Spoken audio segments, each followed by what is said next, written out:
Hi everyone, Vega here. In this video, part 2 of our most massive stars list, we count down from number 9 to number 1. Don't forget to check out the first video if you haven't seen it already. I'll link it in the card above.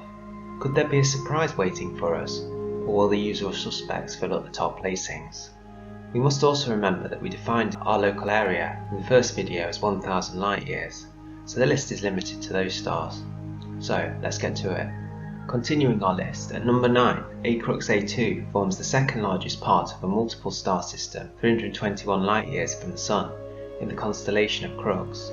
It forms part of the Southern Cross. We looked at both Acrux stars in the Southern Hemisphere stars video, which I'll link above. Acrux A2, as it's known, is a B-class main sequence star and has a luminosity of 16,000 times that of the Sun, and it's likely to be a member of the lower Centaurus Crux subgroup of the Scorpius Centaurus association of stars that all move through the galaxy together.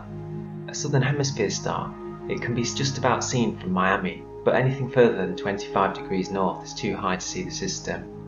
At number 8, Mimosa, also known as Beta Crucis, is also in the constellation of Crux, and the second brightest star after Acrux. Mimosa is the 20th brightest star in the night sky, and is yet another binary star pairing of B-class main sequence stars, of which Mimosa A is the largest at 16 solar masses. The pair orbit around each other with a period of around 5 years, and Mimosa B just fails to make the list at 10 solar masses. Very much like the Shaula system in Scorpius, there is a possible third protostar in the system, around 290 light years from Earth.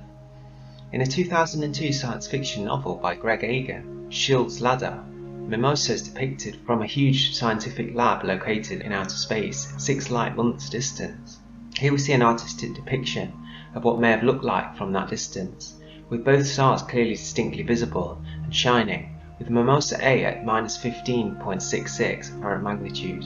It is unknown exactly how bright Mimosa B is, but we know it is a B-class likely main sequence star that orbit each other at around 8.2 astronomical units. There is a mystery in whether there is a third star to the system. It may be a low-mass, pre-main sequence star, like the protostars we talked about around Shaula. The X-ray emissions from this star was detected using the Chandra X-ray Observatory. At number 7, we reach the first of the major Orion stars, Saiph. Kappa Orionis, as it's also known, is the 6th brightest star in the constellation of Orion, and one of the 4 bright stars that compose Orion's main quadrangle. It is the star's at the southeastern corner. Parallax measurements yield an estimated distance of 650 light years from the Sun, which is about the same as Betelgeuse. Saiph is smaller though and less luminous, but it's hotter at its surface than Rigel and has an apparent visual magnitude of 2.1. Saiph is a supergiant with a stellar classification of B 0.5 La. The luminosity class La represents a bright supergiant star that has exhausted the supply of hydrogen at its core and evolved away from the main sequence. This means its radius is large, at 22 solar radii, and it contains 16 solar masses. Saiph has an extremely strong stellar wind and is losing mass at the rate of the equivalent of the Sun's mass every 1.1 million years. It's incredible, isn't it? And maybe one day it could be used in some way, perhaps for slowing down interstellar visitors from Earth. Finally, large stars such as Saiph and many other stars in Orion are destined to collapse on themselves and explode as supernovae. At number 6, we reach the second of the Girtab stars in this series, Girtab A, also known as Kappa Scorpii A. Girtab A has 17 solar masses and its partner Girtab B is 12. Its radius is also larger than B, and both stars lie around 480 light years from the Sun and have a very close in orbit of just 196 days. Another blue-white B-class star, Girtab has the 3 designation, meaning it has branched off the main sequence into the giant branch. If Girtab were to appear at 1 light year from our solar system, Girtab A would shine at -13.06 and would be brighter than the full moon, and its partner Girtab B would shine at -11.6, still an extraordinarily bright star. The combined magnitude of both stars would be -13.31. Now this doesn't seem that much more than A, does it, on its own, but we must bear in mind that magnitudes are drawn from a logarithmic scale. Coming in at number 5 we have Navi, also known as Gamma Cassiopei, and it is a B-E star, which is a variable star and is also a binary system again. Based upon parallax measurements, it's located at a distance of roughly 550 light years from Earth. Navi is a rapidly spinning star, and this means it has a pronounced equatorial bulge. It has 17 times the Sun's mass and is radiating as much energy as 34,000 suns.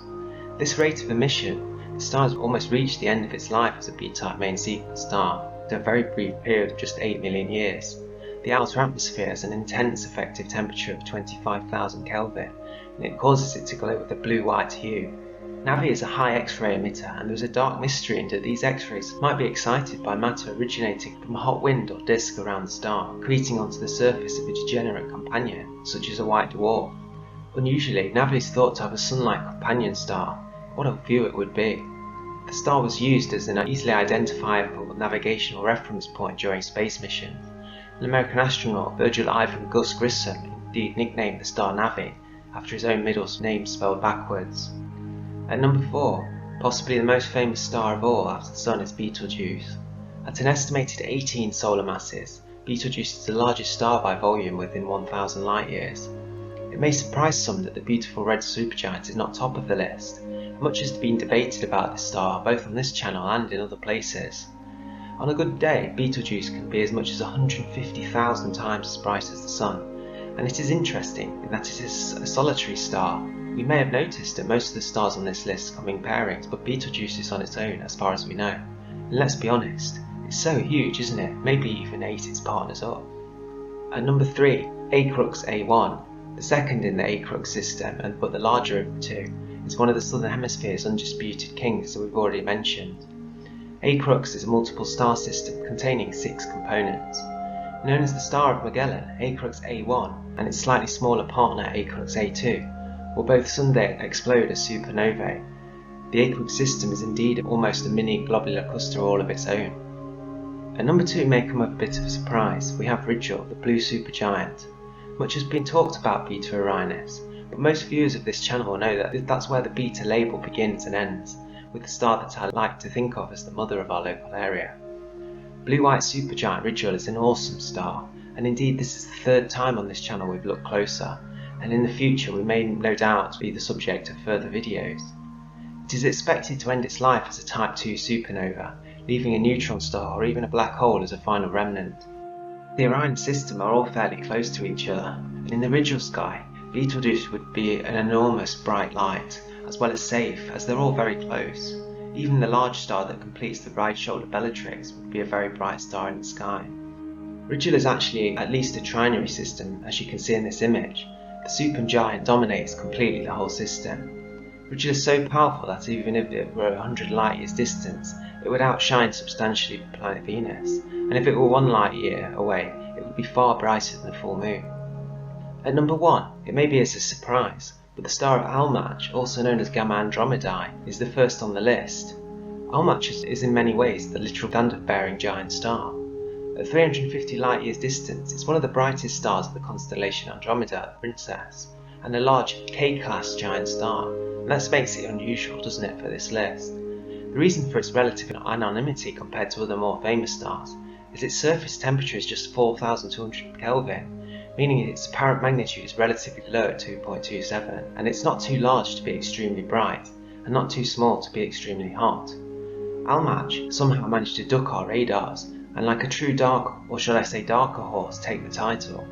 It has an estimated 24 times the mass of the Sun, with an age of around 6.5 million years. It is a complicated system as we see in this graphic, with the main star having a group of companions orbiting with a period of around 5,000 years. The system is drifting closer to the Sun with a radial velocity in the range of -12 to -14 km per second. Now, before we finalise the video, there are some notable mentions. Zeta Puppis, also known as Naos, is thought to be at around 1040 light years distance, so it's unable to make the list, but if it were, with a mass of 56.1 solar masses, it would dwarf all of the stars. Extensively studied because of its rareness and relative closeness to the Earth, its physical parameters and distance are still poorly known, so we cannot accurately say either way whether it should be on the list or whether we shouldn't, but I've decided to leave it out for now. An O4 class of star, it is a hot massive hydrogen burning star, typically 40 to 44,000 Kelvin. Publications of the distance of Zeta Puppis vary from around 300 to over 600 parsecs, based on physical modelling, and this leads to estimates of luminosity between 550,000 and as much as 800,000 times the Sun, with a mass of between 22 5 and 56 times the Sun. Finally, ALMACH, also known as Zeta Orionis, is a triple star system in the constellation of Orion, several hundred parsecs from the Sun, and it is one of 3 main stars in Orion's arc belt along with Al-Nilam and Mintaka. The primary star, ALMACH AA, is a hot blue supergiant with an absolute magnitude of -6 and is the brightest O-class star in the night sky with a visible magnitude of +2.0. With a mass of 38 solar masses, give or take 5, it topped the list. Again, an estimated distance of closest possible of 1080 light years precludes it. With an apparent magnitude of 2.08, it's the brightest star of O-class in the night sky. Stars come in all shapes and sizes, but the most massive ones are the true powerhouses of the galaxy. In a strange irony, we must focus our telescopes away from the galactic centre to observe many of the largest stars in our local area. Saiph, ALMACH, Rigel and Betelgeuse are all in the constellation of Orion, and it is a true powerhouse of our arm of the galaxy. For now, protected by 1000 light years of distance, none of the truly universal O-class stars can be threatening our existence for now. One day though, one of them may just go bang in the night, and it will be a fireworks display that will rival anything we've ever seen before. Thanks for watching, I hope you enjoyed the video. Don't forget to check out part 1 if you've not seen it already.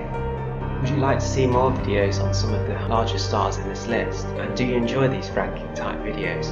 Don't forget to let me know in the comments down below. Thanks for all of you that watch these videos, and I really appreciate everyone that takes the time to comment below as well. Take care of each other, look after yourselves well, and I'll see you on the next one.